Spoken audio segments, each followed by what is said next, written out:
நான் டிரான்ஸ்ஃபார்மர்லேருந்து வரக்கூடிய step down ஆகி வரக்கூடிய ஆம்பை செக் பண்ணுறேன். நமக்கு 9 ஆம்ப் கிட்ட வருது. கிளாம்ப் மீட்டரில் கனெக்ட் பண்ணி செக் பண்ணியிருக்கேன். நெக்ஸ்ட்டு நம்ம ஸ்டெப் டவுன் ஆகி வரக்கூடிய வோல்டேஜை, ஏன்னா இது ஏசி வோல்டேஜாக வரும், அதை டிசியாக மாற்ற பிரிட்ஜ் ரெக்டிஃபையரில் டயோடில் கொடுத்துருக்கேன். ஃபில்டர் கெப்பாசிட்டரில் ப்ளஸ் மைனஸ்னு ஃபில்டர் ஆகி நம்மளுக்கு வரும். இது ஸ்டெப் டவுன் ரெகுலேட்டர். இது ரெண்டும் இன்புட், அது ரெண்டும் அவுட்புட்.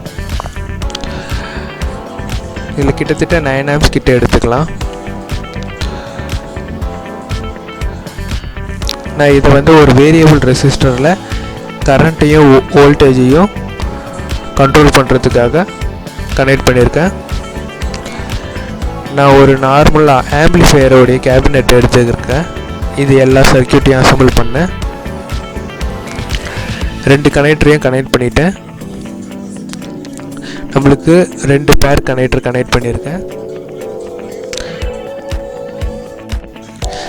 சேஃப்டிக்காக நான் ஒயரில் வெளில வராத இருக்க ப்ளூ அப்ளை பண்ணியிருக்கேன்.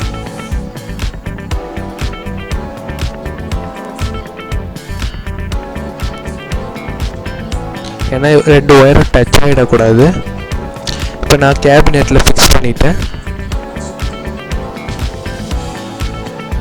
பொட்டான்சியோமீட்டர் 2த்தையும் வெளியில் நாப்போடு கனெக்ட் பண்ணிவிட்டேன். நம்ம ரெகுலேட் பண்ணிக்கலாம்.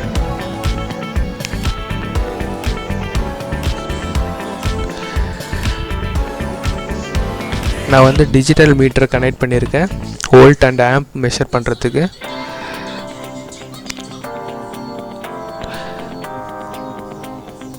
டபுள் சைட் டேப் போட்டு கனெக்ட் பண்ணியிருக்கேன், நல்லா ஸ்ட்ராங்காக பிடிக்கிற மாதிரி. சேஃப்டிக்காக நான் ஃபியூஸ் கனெக்ட் பண்ணுறேன். நெக்ஸ்ட்டு நம்ம ரெக்டிஃபையர்லேருந்து வரக்கூடிய டிசி அவுட்புட்டை செக் பண்ணுறோம், எவ்வளோ வோல்ட் வருதுன்னு. மல்டிமீட்டரில் 20 வோல்ட் கிட்ட நம்மளுக்கு வர்றதை பார்ப்போம். ஏன்னா நம்மளுக்கு டிரான்ஸ்ஃபார்மர்லேருந்து ஏசி அவுட்புட்டு தான் வரும், அது 12 வோல்ட்டு ஆர்எம்எஸ் வேல்யூ தான். இப்போ நம்மளுக்கு ரெக்டிஃபை ஆகிறதுனால பீக் வோல்டேஜ் நம்மளுக்கு வரும், அதாவது இன்க்ரீஸ் ஆகி வரும் வோல்டேஜ். இப்போ பிரிட்ஜ் ரெக்டிஃபையர்லேருந்து வரக்கூடிய டிசி அவுட்டை ஸ்டெப் டவுன் ரெகுலேட்டரில் கனெக்ட் பண்ணியிருக்கேன்.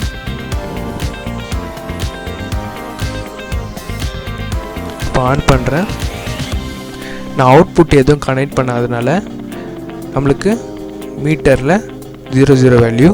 இப்போ நான் அவுட்புட் 2த்தையும் கனெக்ட் பண்ணிவிட்டு மீட்டரில் பாருங்கள், 2 அவுட்புட்டும் கனெக்ட் பண்ணியிருக்கேன்.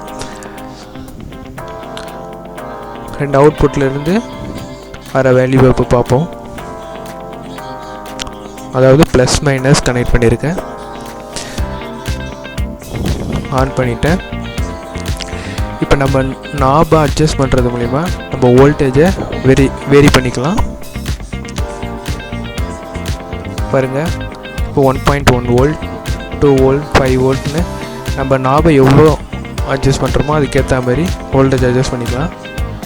நம்மளுக்கு கிட்டத்தட்ட 20 வோல்ட் கிட்ட வருது. ஆம்ப் 00 இருக்கிறது காரணம் நம்ம லோடு எதுவும் கனெக்ட் பண்ணலை. லோட் கனெக்ட் பண்ணாதான் கரண்ட் ஃப்ளோ நடக்கும்.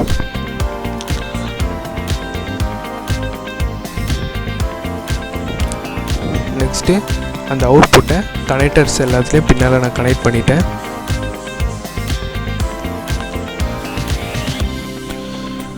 ரெண்டு கனெக்டர்லேயும் கனெக்ட் பண்ணிட்டேன்.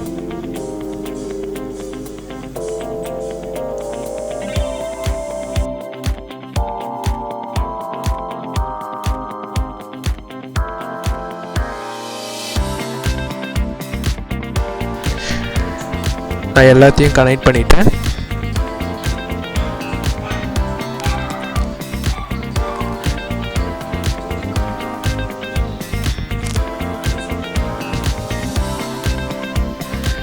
நெக்ஸ்ட்டு நம்ம அவுட்புட்டை செக் பண்ணலாம். நான் கனெக்டரில் 2 ஒயர் கனெக்ட் பண்ணுறேன். நீங்கள் ப்ரோ பண்ணினாலும் கனெக்ட் பண்ணிக்கலாம், இல்லை சும்மா டெஸ்டிங்க்கு ஒயர் கனெக்ட் பண்ணிக்கலாம், லேப் பெஞ்ச் பவர் சப்ளையாகவும் யூஸ் பண்ணிக்கலாம்.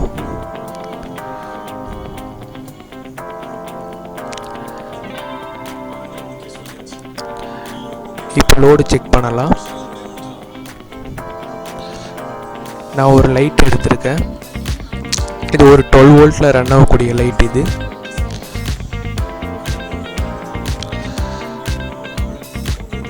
நான் 12 வோல்ட் கரெக்டாக கொடுத்த பிறகு லைட் ஆன் ஆகுது. இப்போ நான் ரெசிஸ்டரோடைய வேல்யூவை மாற்றுறேன். அதாவது இப்போ நம்ம வேரியபிள் ரெசிஸ்டரில் டிரான்சிஸ்டருக்கு போகக்கூடிய கரண்ட்டு, அதாவது டியூட்டி சைக்கிளை மாற்றுறது மூலிமா நம்ம வோல்டேஜை கண்ட்ரோல் பண்ணலாம்.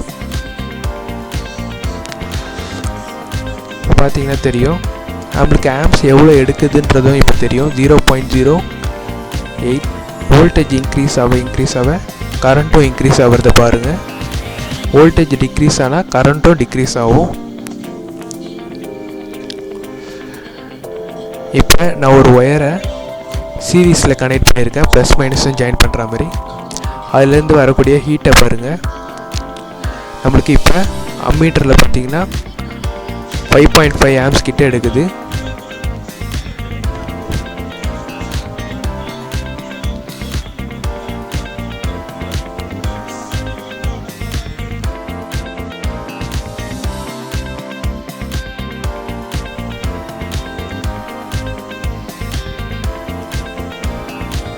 வோல்ட் நம்ம ஏசி இன்புட் கொடுப்போம். ஒரு ஃபியூஸ் கனெக்ட் பண்ணிக்கிறது நல்லது சேஃப்டிக்காக. இது ஒரு ஸ்டெப் டவுன் டிரான்ஸ்ஃபார்மர். இது 220 வோல்ட் இன்புட், அதாவது ப்ரைமரியில் 220 வோல்ட் கொடுத்து செகண்டரியில் நம்மளுக்கு 12 வோல்ட்டாக கிடைக்கும். ஏன்னா 12 வோல்ட் கிடைக்கிற மாதிரி வைண்டிங் பண்ணியிருப்பாங்க. இது நம்மளுக்கு ஏசியாக தான் கிடைக்கும், நம்மளுக்கு பியூர் டிசி தேவை. ஸோ நான் டயோடில் கனெக்ட் பண்ணியிருக்கேன். டயோட்லேருந்து ஃபில்டர் ஆகி நம்மளுக்கு ஆஃப் வேவாக கிடைக்கும்.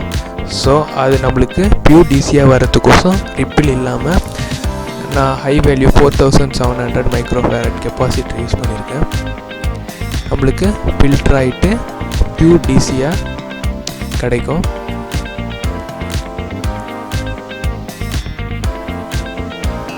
ப்ளஸ் மைனஸ்னு 2 பொலாரிட்டியாக நம்ம கெப்பாசிட்டர்லேருந்து வெளில எடுக்கிறோம் டிசி வோல்ட்டு.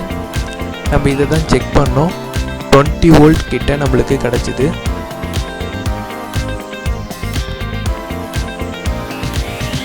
ஏன்னா இது பீக் வோல்டேஜ். இது ஏசியாக வரும்போது நம்மளுக்கு ஆர்எம்எஸ் வோல்டேஜ் தான் வரும். பியூர் டிசியாக மாறும்போது அது எவ்வளோ பீக் எடுக்குதோ அந்த வோல்டேஜ் நம்மளுக்கு கிடைக்கும். அதான் 20 வோல்ட்டாக நம்மளுக்கு வந்தது. நெக்ஸ்ட்டு இதுலேருந்து வரக்கூடிய அவுட்புட்டை ப்ளஸ் மைனஸ் 2 பொலாரிட்டி வரும். 2 அவுட்புட்டை நம்ம ஸ்டெப் டவுன் ரெகுலேட்டருக்கு இன்புட்டாக கொடுக்குறேன். நெக்ஸ்ட்டு 2 10K வாட் வேரியபிள் ரெசிஸ்டரை கனெக்ட் பண்ணுறேன். இந்த வேரியபிள் ரெசிஸ்டரில் ரெசிஸ்டன்ட் வேல்யூவை நம்ம மாற்றுறது மூலிமா டியூட்டி சைக்கிளும் மாறும். இதனால் வோல்டேஜை ஹையாகவும் லோவாகவும் நம்ம மாற்றிக்கலாம் டியூட்டி சைக்கிளில் மாற்றுறது மூலிமா. இப்போ ப்ளஸ்ஸு மைனஸ்ன்னு 2 அவுட்புட்டு நம்மளுக்கு கிடைக்குது. அது ரெண்டுத்தையும் நான் டிஜிட்டல் வோல்ட் மீட்டரில், இதில் அம்மீட்டரும், அதாவது அம்மீட்டரும் இருக்குது, வோல்ட் மீட்டரும் இருக்குது. இதில்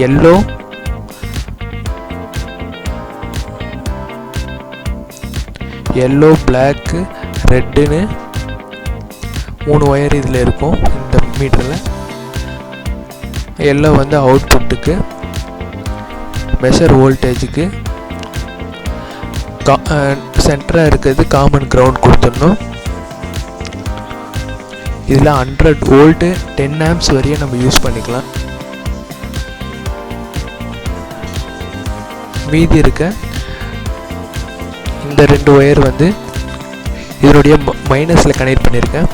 ஏன்னா கரண்ட்டை வோல்ட் மீட்டர் வழியாக ஃப்ளோ பண்ணுறது மூலிமா எவ்வளோ கரண்ட் நம்ம யூஸ் பண்ணுறோன்றது நம்மளுக்கு தெரியும். ஒன்று வந்து ஸ்டெப் டவுன் ரெகுலேட்டரில் மைனஸ்லேயும், இன்னொன்று வந்து அவுட்புட் கனெக்டரில் கனெக்ட் பண்ணியிருக்கேன்.